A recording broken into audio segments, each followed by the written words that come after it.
È scandaloso quello che sta accadendo, le carte sono a posto, commissioni autorevoli e fra l'altro autonome hanno già dato il loro parere a livello regionale.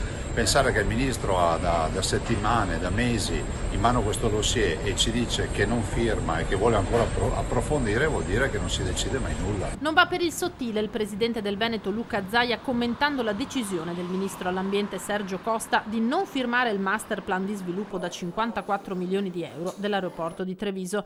La sua voce si alza su uno scenario di scontento generale del mondo imprenditoriale, deluso e arrabbiato, sentimenti di cui Zaia si fa interprete. Sarebbe stato magari più concreto, più coerente a questo punto aver detto di no, se proprio non piaceva questo progetto, ma dire che si rivedrà il progetto in futuro, si faranno approfondimenti, penso sia assolutamente un insulto, visto e considerato che proprio quegli uffici del Ministero sono in grado assolutamente di farli questi approfondimenti. Nel rispetto delle idee di tutti, nel rispetto assolutamente di tutte le opinioni, però devo dire che una situazione come questa mai avremmo pensato di viverla. Masterplan che torna in commissione via, tempi che si allungano, prospettive di crescita che si allontanano.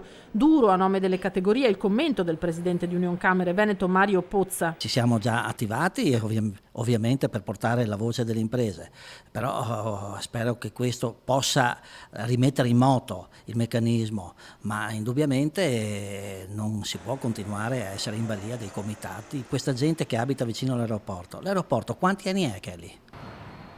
Probabilmente molto prima di tanti condomini e di tante case. Se compri un appartamento o ti fai una casa vicino a un aeroporto, sai anche quali sono i disturbi che può portare questo. Però ognuno è libero, può rimanere qui o andare da un'altra parte.